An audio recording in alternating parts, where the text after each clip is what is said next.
Hello and welcome to FPL Mate, your best mate for fantasy Premier League content for the 2021-22 season. My name is Dan and welcome to a Game Week 31 Differentials Hidden Gems video where we're going to try and pick out some players under 5% owned that I think could do really well in the final run-in of the season. So guys, if you are looking to beat some people in your mini league, you want to look like you are the genius and you picked out this player who no one else is going for, who suddenly thrives, you want to be that guy in your mini league, then this is absolutely the place for you guys. In previous differentials videos, we've identified players like Foden before he blew up. We've identified Bowen before he blew up, Chilwell as well. There's been some quite good success stories in previous versions of this videos. I'm not saying all of them are going to work out, they're definitely not, but there are definitely going to be some hidden gems in here today and hopefully they're going to really help you out. So guys, if you do enjoy this kind of video, I haven't made a video like this in a while, do let me know by leaving a like on the video and of course subscribe if you're new around here as well. But without further ado, we're going to do 8 differentials, starting off the most highly owned player, and we're going to go down the list to the incredibly differential.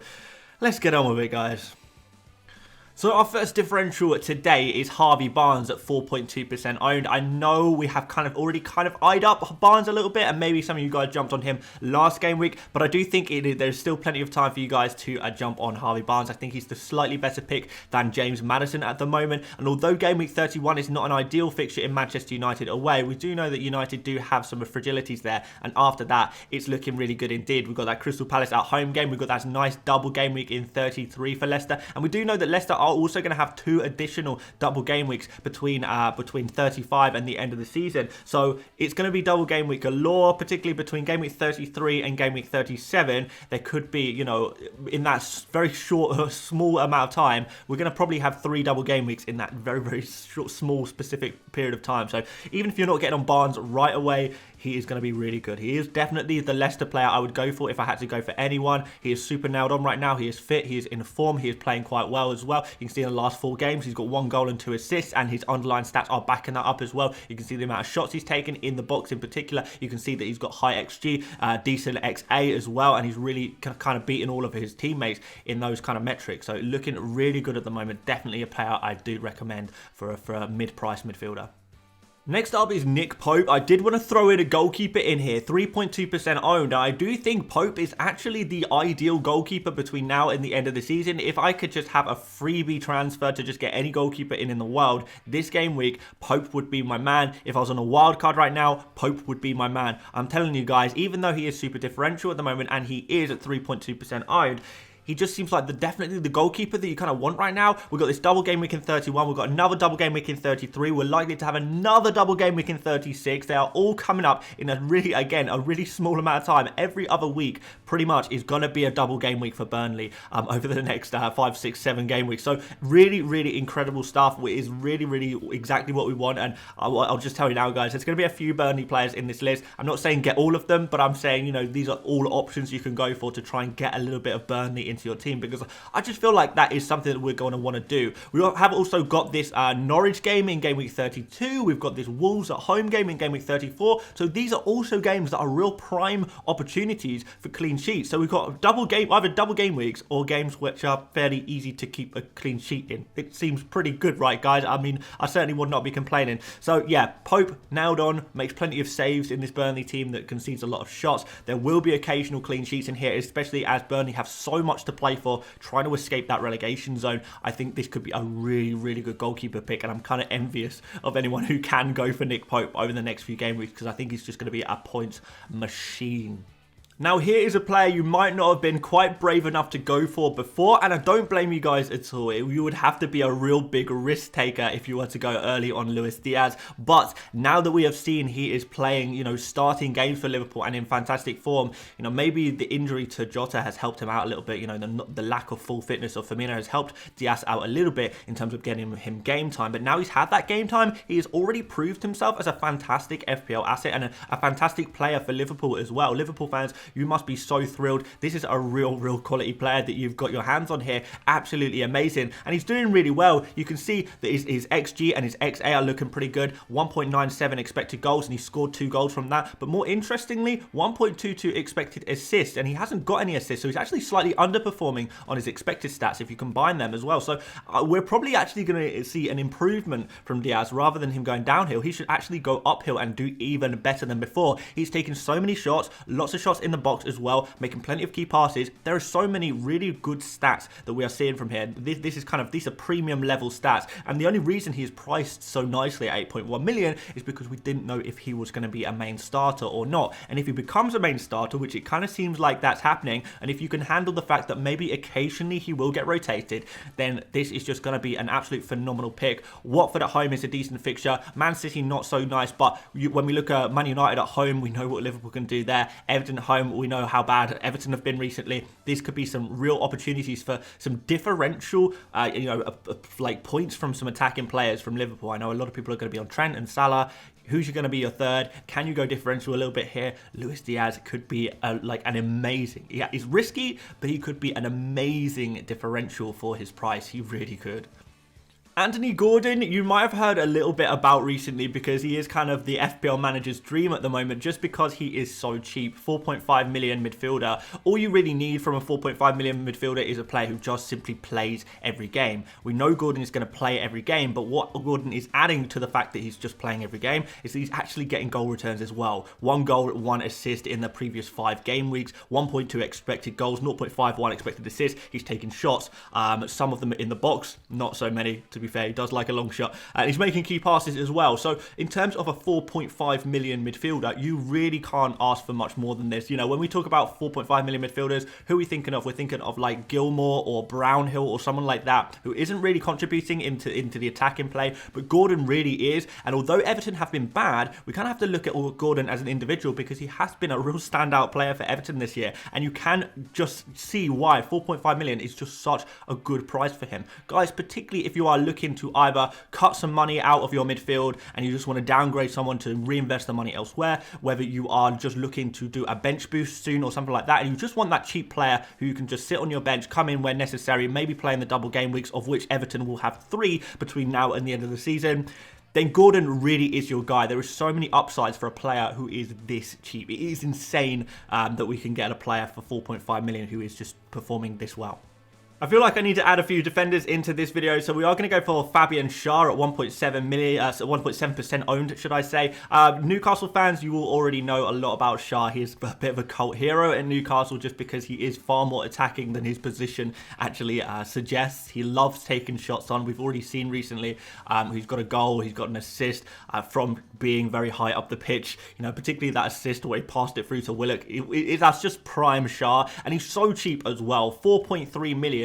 I feel like for this price, 4.3 or less, you can't get any better than Fabian Schär, and he is differential at 1.7% owned as well. We have got that double game week as well for Newcastle, so that's good. We've got a couple of decent fixtures around there as well. Don't really like that Spurs fixture for Schär. You would have to probably bench him for this game week, but after that, it is looking just so much better. So yeah, really interested in Schär. Really interested to see if he can continue his attacking ways, but also at the same time, we are looking at a Newcastle side that is improved drastically in the defence as well. So clean sheets are definitely on the cards. Bonus points are potentially on the cards if the score lines are low. You know, 1-0s and stuff like that often breed bonus points for defenders, and with Schär, you never know what can happen. Pop him with a goal or an assist or something like that is beautiful, and for 4.3 million, again, it's just such good value for money. Okay, here is our next Burnley player. We have got Maxwell Cornet, which is, again, we know about the fixtures. These are looking really good. We know about the motivation. Burnley looking to, you know, capitalise on the fact that they've got games in hand and try and pull themselves out of the relegation zone. Now, I just want to alleviate some concerns about Cornet because I know a few people are kind of not really looking at Cornet at all as their Burnley player. And you know, you guys are probably looking at Burnley players. You're not really sure exactly who to go for. I want to put a decent case forward to Cornet, who is, by the way, owned by just 0.8% of FPL managers. that is super, super differential, right? But no, there are a few things I really like. So first of all, people are concerned that Cornet has not been playing every single game, and he has also been playing on the wing a little bit. I do want to kind of just calm you guys down a little bit. The reason why he hasn't been playing all of the minutes recently is not because he's not first choice. He is absolutely first choice. He is a crucial top player for Burnley. It's just that he was carrying some kind of minor injuries, and he was kind of nursing himself back into the starting 11. Now it's been a little bit more time. He is fully fit now. He is going to be playing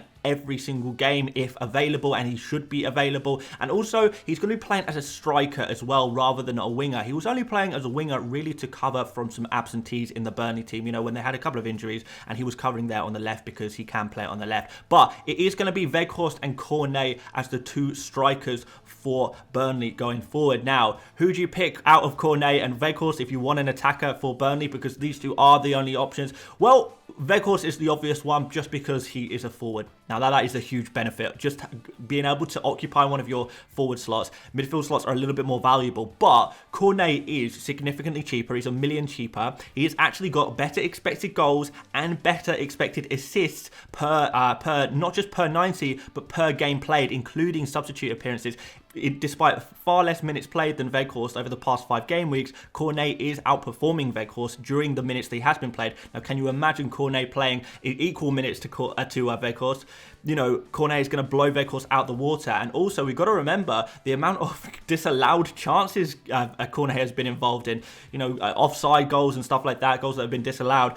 When you add that as well, which doesn't really, it doesn't show up in stats because it didn't technically happen in play, we can see that Cornet is even better than that. So definitely expecting some good things from Cornet. I don't see why Cornet would not outscore a player like Weghorst, but the only problem is that Weghorst is a forward, Cornet is taking up one of those valuable midfield slots. So if you're willing to part ways with one of your valuable midfield slots, I think there's genuine argument to go for Cornet over a player like Weghorst if you are in the market for a Burnley forward, that is, or a Burnley attacker, I suppose.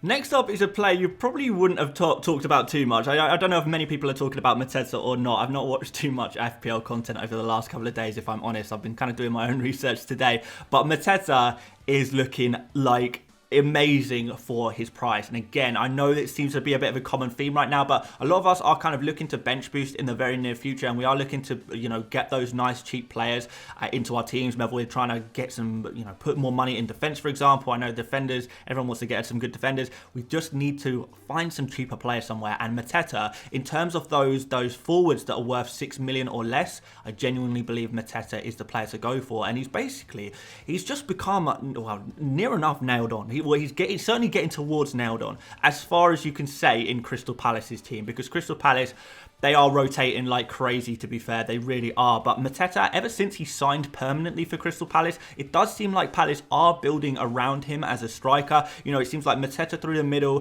Zaha on the left, and Elise on the right. Those seem to be the main 3 forwards for Crystal Palace at the moment. So if you can handle the lack of minutes, I suppose, MATETA's looking really good. So you can see he's got 2 goals in his last, actually 3 starts. In his last 3 starts for Crystal Palace in the Premier League, he got 2 goals. He obviously scored in the FA Cup as well against Everton. By the way, he played phenomenally in that game. He played really well. He's playing just really well in general at the moment. He is like really always in the box, looking to shoot, you know, creating a couple of chances as well for his teammates. I just think he's looking really quite impressive for a player who is 5.2 million. That is really, really cheap. So you guys who are thinking about going for a Pukki or a Broja or maybe a Cucho, those players in that kind of cheap forward bracket, I do think MATETA is the one to go for, as long as you can handle the fact that he may occasionally be rotated, he may be substituted off early. You know, you can't have it all when you are going for these really cheap players. But certainly, again, value for money. MATETA is just screaming out great value for money. He's looking really good. I think Crystal Palace are going to look to build around him as the striker, and yeah, just a really good pick at 0.6% owned differential. And the spiciest differential of them all is Connor Roberts at Burnley. Yes, we've gone for a 3rd Burnley player, I know, guys, but I did want to make sure I was picking players from the right teams as well, and the right teams that we want to target, not just the right players. right teams, right fixtures, stuff like that. And yeah, we are going to be wanting to go for some Burnley players. Perhaps some of you guys are not going to want to sacrifice players like Ramsdale. You know, you want to keep him in your team. You don't want to go for someone like Nick Pope. Maybe you want to get in on the Burnley defence without going for Pope. I think Roberts is the most obvious answer. He is quite a decent amount cheaper than me and Tarkowski. 4.4 million. You can really easily bench a player like Roberts, like really easily bench him. You know, he's a good bench option there to have as kind of backup to some of your main defenders, I suppose. He is playing pretty well in terms of, you know, in terms of defenders for Burnley. You can only expect so much. But 0.16 expected goals, 0.22 assists. He has actually got an assist in his last 7 games, which is pretty decent. Over the last 5 game weeks, he is making a couple of key passes and he is taking the occasional shot as well. He is not giving us everything, but he is giving us a really cheap route into a Burnley defence that plays a double game week, then Norwich, then another double game week, and then, you know, we've got another double game week a couple of weeks after that as well. Double game weeks galore. You just want to get in on a cheap Burnley player who actually has the potential to get returns. Then Roberts is your guy. Like, I don't really see anyone else who is really cheap in this Burnley team. You know, even like Brownhill, I wouldn't really consider. If you want to go for a player who has got the possibility for returns and returns via clean sheets, and you don't want to spend the money, you just want to have that double game week player, then Roberts, I really think, is your guy. He's nailed on now. I think he's just going to be the main right back for Burnley. He seems to have nailed himself down in that spot. Burnley have to play their strongest team every game if they want to escape the relegation zone. It's looking pretty good, and this is just super spicy differential time for you guys as well. So there we go, 0.4% owned. Connor Roberts, what do you think about that one? Thank you so much for watching, guys, and what I want you to do is tell me which of those 8 differentials is your favourite, and are you considering going for any of those 8? Do any of them like kind of take your fancy a little bit? But equally, have you got any other differentials that you want to share with the group that you think are going to do really well? Remember, 5% ownership or less, that is the rule for the differential in this video anyway. But yeah, hopefully you did enjoy what you saw. If you want more differential videos in future game weeks, do let me know. I know we're getting to a stage of the season where people are kind of wanting to go for those differentials to beat mini league rivals. So if you want this kind of stuff more, just let me know, and we'll definitely do that for you guys. Hit the like button, subscribe, all that good stuff. But there we go, guys. More videos up until the game week 31 deadline. We got so long still, but there'll be loads of content. Don't worry about that. Wildcard draft video was yesterday if you want to go check that out as well. But that's pretty much it from me today. So thank you so much for watching, and I will see you later, mates. Bye-bye.